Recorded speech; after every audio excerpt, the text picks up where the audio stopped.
अस्सलाम वालेकुम नाज़रीन, खबर और हक़ाइक़ के साथ मैं हूँ उमर खताब। अफ़गानिस्तान में अमन, भारत के साथ बेहतर ताल्लुकात हमारी तरजीह है, वफाकी वज़ीर इत्तलात फवाद चौधरी का कहना है। रूसी नशियाती इदारे RT TV को इंटरव्यू देते हुए उनका कहना था कि हम खित्ते में तनाज़े की जानिब देखने की बजाय मसाइल के पुरअमन हल की जानिब तवज्जो मरकूज़ रखना चाहते हैं। उन्होंने भारत के साथ कशीदगी पर आलमी बरादरी के रद्द अमल का भी जिक्र किया। पाकिस्तान को दुनिया भर से हिमायत हासिल हुई, जिसमें रूस की जानिब से सालसी की पेशकश, अमरीकी सदर की जानिब से तहम्मुल से काम लेने का मुतालबा शामिल है, जबकि यूरोपीय यूनियन ने बराह रास्त भारत को मुखातिब करते हुए कशीदगी में इजाफा न करने की हिदायत भी उस पर भी रोशनी डाली। चीन के साथ ताल्लुकात के हवाले से पूछे गए एक सवाल के जवाब में वज़ीर इत्तलात का कहना था कि मुआशी बुनियादों पर पाकिस्तान और चीन के तारीखी ताल्लुकात कायम हैं, जबकि चीन इक्तिसादी राहदारी मनसूबे इसी पैक के तहत पाकिस्तान में बड़ी सरमायाकारी कर रहा है और जिसके लिए हम दीगर ममालिक को भी मदऊ कर चुके हैं। लिहाजा मुआशी बुनियादों पर चीन और दीगर ममालिक के साथ ताल्लुकात के फ़रोग के लिए हम पायदार अमन का हसूल चाहते हैं। अमरीका के साथ ताल्लुकात के हवाले से फवाद चौधरी का कहना था कि अमरीका और पाकिस्तान के ताल्लुकात में उतार चढ़ाव जारी रहता है। जब अमरीका को हमारी ज़रूरत होती है तो वो दोस्त, और जब ज़रूरत नहीं होती तो वो दुश्मन या अजनबी बन जाता है। लेकिन अब हम अमरीका के साथ साथ रूस से भी मुआशी बुनियादों पर अच्छे ताल्लुकात उस्तवार करना चाहते हैं और इस सिलसिले में आने वाले तमाम मसाइल को हल करने के लिए तैयार हैं। मज़ीद कहना था कि पाकिस्तान एक खुद मुख्तार मुल्क है और दुनिया के दीगर ममालिक के साथ आज़ादाना ताल्लुकात चाहता है और यकीनी तौर पर इन ताल्लुकात में सबसे अहम चीज़ दो तरफ़ा मुफाद होता है, जिसे मद्देनज़र रखा जाएगा। भारत की जारहियत की बात करें तो भारत की जारहियत के ख़िलाफ़ F-16 तैयारे के इस्तेमाल के मामले पर उनका कहना था कि हम F-16 की मुकम्मल अदायगी कर चुके हैं और जहाँ तक मुआहदे की खिलाफ वर्जी का मामला है तो हमने कोई खिलाफ वर्जी नहीं की है। इस कार्रवाई में F-16 तैयारों को इस्तेमाल नहीं किया गया है। उन्होंने मज़ीद कहा कि हम अमन के लिए कोशिश कर रहे हैं और F-16, F-17 और बमों का सहारा लिए बगैर मसाइल हल करना चाहते हैं। लेकिन अगर हम पर जंग मुसल्लत की गई तो हमें मालूम है कि जंग किस तरह लड़ी जाती है। पाकिस्तान की जानिब से की जाने वाली अमन की कोशिशों का जिक्र करते हुए वफाकी वज़ीर ने कहा कि वज़ीर आज़म इमरान खान ने हल्फ उठाने से पहले ही भारत को पेशकश कर दी थी कि अगर आप एक कदम उठाएंगे तो हम 2 कदम बढ़ाएंगे, और इमरान खान ने अपनी ये पॉलिसी तब्दील नहीं की। इसीलिए हमने करतारपुर सरहद खोलने का ऐलान किया और खित्ते में अमन के लिए इक़दाम किए। इस पर बात करने के लिए अभी हमें ज्वाइन किया है मोहम्मद अरसलान फ़ारूक साहब, जो कि एंकर पर्सन हैं, तज्ज़िया कार। अस्सलाम वालेकुम अरसलान साहब। जी वालेकुम सलाम सर। अल्हम्दुलिल्लाह सर, अफ़गानिस्तान में अमन, भारत के साथ बेहतर ताल्लुकात हमारी तरजीह है, ऐसा बयान दिया है वफाकी वज़ीर इत्तलात फवाद चौधरी ने। आप इसको किस तरह देख रहे हैं? जी साहब, ये तो हमारी पाकिस्तान की 70 साल तारीख की ये तरजीहात में से एक तरजीह रही है कि खित्ते के अंदर अमन रहे, और अमन होगा तो तभी खित्ता भी तरक्की करेगा। सार्क के प्लेटफॉर्म से पाकिस्तान ने हमेशा पॉजिटिव किरदार अदा करने की कोशिश की है और इसी पॉजिटिव किरदार को लेकर आगे बढ़ते हुए पाकिस्तान की तरजीहात में ये है कि उनके हमसाया ममालिक के साथ बेहतर ताल्लुकात हों, क्योंकि एक मशहूर मुहावरा है कि हमसाये तब्दील नहीं किए जा सकते, दोस्त तब्दील किए जा सकते हैं। तो जब हमसाये तब्दील नहीं किए जा सकते तो फिर उस सूरत में अफगानिस्तान हो या भारत हो, जिनके साथ हमारे दोनों ममालिक के साथ लंबे बॉर्डर्स भी हैं, और उन लंबे बॉर्डर्स के ऊपर अगर टेंशन होगी तो जाहिर सी बात है उसका नुकसान लामहाला पाकिस्तान को ही उठाना पड़ेगा। तो पाकिस्तान अपनी खारजा महाज के ऊपर इस तरह की पॉलिसी चाहता है कि अफगानिस्तान के अंदर सेटलमेंट हो जाए, और उस सेटलमेंट के नतीजे में जो 50 लाख के करीब जो रजिस्टर्ड और गैर रजिस्टर्ड शुदा अफगान मुहाजिरीन यहाँ पाकिस्तान के अंदर आबाद हैं, उनके भी किसी तरह से कौमी धारे में शमूलियत की बात आजकल इमरान खान साहब तो कर रहे हैं, लेकिन माजी की हुकूमतें उन्हें वापस भेजने की बात किया करती थी। तो अगर वो वापस जाना चाहते हैं तो सेटलमेंट के नतीजे में वो वापस चले जाएं तो तब भी हमें वो काबिल कबूल होंगे। लेकिन पाकिस्तान के अंदर, पाकिस्तान की तरजीहात में अब ये बात पहले नंबर पर है कि खित्ते के अंदर अमन का होना बहुत जरूरी है। और मैं ये समझता हूँ पाकिस्तान की तरफ से तो अमन का पैगाम दिया जाता है। पाकिस्तान अभी भी, आज भी ये जो बयान है वो भी इसी सिलसिले में ही है कि पाकिस्तान जो है वो मुज़ाकरात चाहता है भारत के साथ। उसके बाद उन्होंने कहा कि अगर मुज़ाकरात हो जाते हैं तो हम मिलकर दहशत गर्दी को ख़त्म करें इस खित्ते से। लेकिन इतना कुछ होने के बावजूद जो तैयारे यहाँ पर मार गिराए गए और ये सारा जो सिलसिला LOC पर कशीदगी और हमारे 2 जवानों की की शहादत, इस सारा कुछ जो सुनेरियो है, इसके बाद भी क्या हम उम्मीद कर सकते हैं कि भारत का रवैया को तब्दील होगा जिस तरह पाकिस्तान चाह रहा है, या उम्मीद लगा के बैठा हुआ है? देखिए, पाकिस्तान ने हमेशा से अपनी जो पॉलिसी अपनाई है और अपना डिफेंसिव महाज को जो उन्होंने रखा है, वो हमेशा से दिफाई महाज रहा है। हमने कभी भी जारहियत की जानिब कदम नहीं उठाए। ये पाकिस्तान की सियासी हुकूमतें और हमारी जो अस्करी क़यादत है, उसका मानना है कि हमारा महाज हमेशा से डिफेंसिव रहेगा। अगर कोई हम पर जारहियत करेगा, हम पर हमलावर होगा, तो उस सूरत में हम अपने दिफा को जितना मजबूत कर सकते हैं वो करें और दिफा करने की मुकम्मल सलाहियतें हासिल कर लें। पाकिस्तान ने इसी बात को मद्देनजर रखते हुए, अपने दिफा को मजबूत करते हुए भारत को उसकी आंखों में आंखें डाल के जवाब दिया जब उन्होंने पाकिस्तान के ऊपर जो है वो फजाई हदूद की खिलाफवर्जी की। तो पाकिस्तान ने फिर उनको जवाब दे दिया कि देखें, आपने तो सिर्फ खिलाफवर्जी की थी और हमारे दरख्तों को निशाना बनाया था, हमने आपके पायलट को जिंदा पकड़ लिया है और आपके जहाज को तबाह कर दिया। ये पाकिस्तान की अफवाज की सलाहियतें हैं। तो जब भारत को उसकी आंखों में आंखें डाल के पाकिस्तान ने जवाब दे दिया, तो भारत, और यकीनी बात है कि भारत और भारतीय अवाम बैकफुट पर चले गए। बैकफुट पर जाने की वजह से बैकफुट पर जाने की वजह से पाकिस्तान की तरफ से फिर एक पॉजिटिव जेस्चर ये दिया गया कि पाकिस्तान ने उनके गैर मशरूत तौर पर उनके पायलट को रिहाई दे दी। अब जब पाकिस्तान ने एक कदम आगे बढ़ाया, तो भारत को अपना किरदार अदा करना होगा कि वो कश्मीर के अंदर जो मुजालिम ढाए जा रहे हैं, लेकिन उन्होंने तो कदम नहीं बढ़ाया ना अरसलान साहब, उन्होंने तो कदम नहीं बढ़ाया, उल्टा उन्होंने जो कश्मीरी हैं उनका जीना हराम कर दिया वहां पर। जी एक कश्मीरी के ऊपर 10 फौजी हैं वहां पर। जी बिल्कुल व्हाट्सएप, बिल्कुल आप बजा फरमा रहे हैं। भारत की 70 साल की तारीख उठा के देख ले, भारत ने जब से कश्मीर के अंदर जुल्म उठाना शुरू किए हैं, भारत, आप देखें कि भारत के उन मजालिम की आखिर ताकत की भी तो कुछ लिमिटेशंस होती है ना व्हाट्सएप।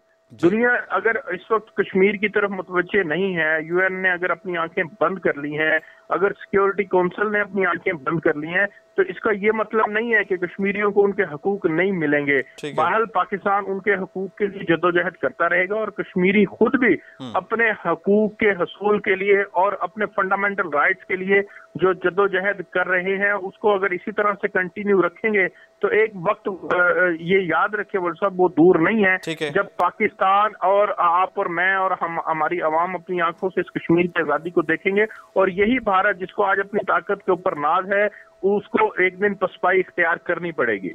अच्छा, दूसरी तरफ अगर हम बात करें, महकमा दाखिला पंजाब ने बिलावल साहब को इजाज़त दे दी नवाज शरीफ से कि वो जेल में मुलाकात कर सकते हैं। ये जो मुलाकात होने जा रही है, इसके सियासी असरात क्या होंगे, किस तरह आप देख रहे हैं? जी देखें, ये बड़ी अहम मुलाकात होने जा रही है और जो मेरे जराए हैं वो इस बात को कंफर्म करते हैं कि जेल का वक्त जो है वो चूंकि मगरिब से पहले तक का वक्त होता है, तो अब बड़ा कम वक्त रह गया है। अब इस वक्त जो है वो शायद नवाज शरीफ साहब से मुलाकात मुमकिन ना हो पाए और मुमकिन है कि अब ये पीर के ऊपर शिफ्ट हो जाए मुलाकात। लेकिन ये मुलाकात अपने एतबार से बड़ी अहम होगी और इस मुलाकात के सियासी असरात बहुत ज्यादा है। ओपोजिशन की यकजहती का तासुर जो है वो हुक्मरानों को जाएगा कि ओपोजिशन यकजा है। नवाज शरीफ साहब से किसी भी पाकिस्तान पीपल्स पार्टी के सीनियर ऑफिशियल की ये जेल के अंदर पहली मुलाकात है, तो बहरहाल इस पहली मुलाकात से जो पुरानी इनके दरमियान खलविशें थी, इंतशार था, लड़ाइयाँ थी, सियासी जो लड़ाइयाँ थी, उन लड़ाइयों को उन दूरियों को दूर करने में ये मुलाकात बड़ी अहम जो है वो साबित होगी।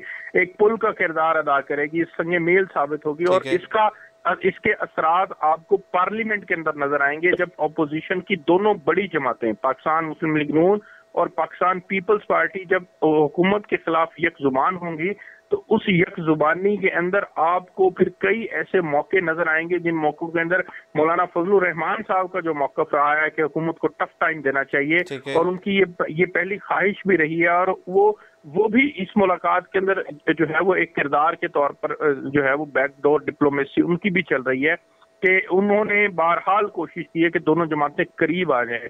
तो नवाज शरीफ साहब का जेल में होना और फिर उनकी सेहत से मुतल्लिक हुकूमत की तरफ से जो नेग्लिजेंस सामने आ रही है, जिसके ऊपर नवाज शरीफ साहब खुद दिल बर्दाश्ता हैं कि उन्हें उनके बुनियादी सहूलत की बुनियादी सेहत की जो सहूलियात है वो नहीं दी जा रही, उसके ऊपर बहरहाल दूसरी जमातें भी शोर कर रही हैं, तनकीद कर रही हैं, वो हुकूमत को बावर करवा रही हैं। उनके हवाले से तो कुछ जो हमारे सीनियर जर्नलिस्ट हैं उन्होंने पेशगोइयां कर दी हैं, इंकशाफात किए हैं कि वो बाहर जाएंगे और वहां से इलाज होगा उनका।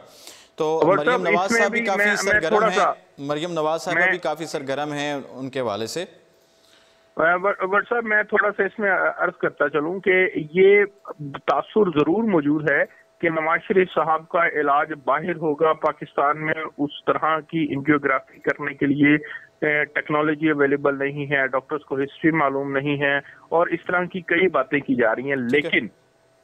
लेकिन सवाल ये है जो कि जावेद हाशमी साहब ने जेल के बाहर से ये इस जुमेरात को उठाया था। उन्होंने पूछा था कि कोई मुझे ये बताए क्या नवाज शरीफ साहब ने खुद अपनी जुबान से एक मर्तबा भी कहा या अपने बयानात में एक मर्तबा भी कहा है कि मैंने बाहर जाना और मेरा इलाज बाहर होगा। जब नवाज शरीफ साहब की जानिब से ऐसी कोई बात सामने नहीं आ रही या मरियम नवाज साहिबा की जानिब से ये बात सामने नहीं आ रही या हमजा शहबाज और शहबाज शरीफ साहब की जानिब से सामने नहीं आ रही, तो फिर इन बातों को जो कि चली चलाई बात है कि नवाज शरीफ साहब शायद बाहर चले जाएंगे, इनको सीरियस नहीं लेना चाहिए। और ये शायद हुकूमती हलकों के अंदर ये बात ज्यादा शोर से जो है वो ज्यादा इस पे वेला और शोर मचाया जा रहा है कि शायद ये कहीं बाहर चले जाएंगे, बल्कि उनको बुनियादी सहूलियात का देना इस वक्त तरजीह होनी चाहिए। बहुत बहुत शुक्रिया अरसलान फारूक साहब, तजज़ियाकार हमारे साथ मौजूद थे कि जो सुनी सुनाई बातें हैं उससे हट के जो है जो उनकी सेहत है उस हवाले से उनको सोचना चाहिए, उनको सहूलियात देनी चाहिए। और इमरान खान के बारे में हम बात कर रहे थे, अफगानिस्तान में हम भारत के साथ बेहतर ताल्लुकात पाकिस्तान की तरजीह हैं।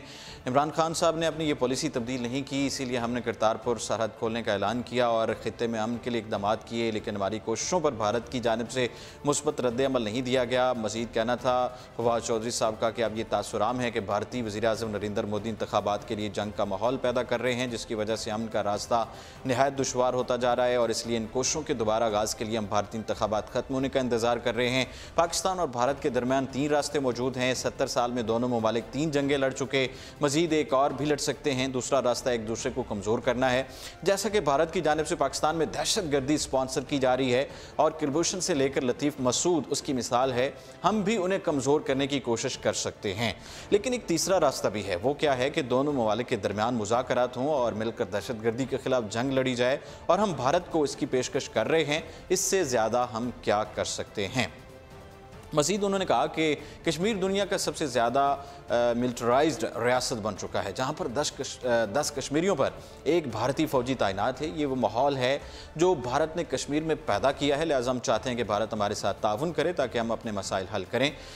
महकमा दाखिला पंजाब ने बिलावल भुट्टो जरदारी को नवाज शरीफ से मुलाकात की इजाज़त दी है। महकमा दाखिला पंजाब पीपल्स पार्टी के चेयरमैन बिलावल भुट्टो जरदारी को साबिक वज़ीर-ए-आज़म नवाज शरीफ से जेल में मुलाकात की बिलाखिर इजाज़त दे दी है।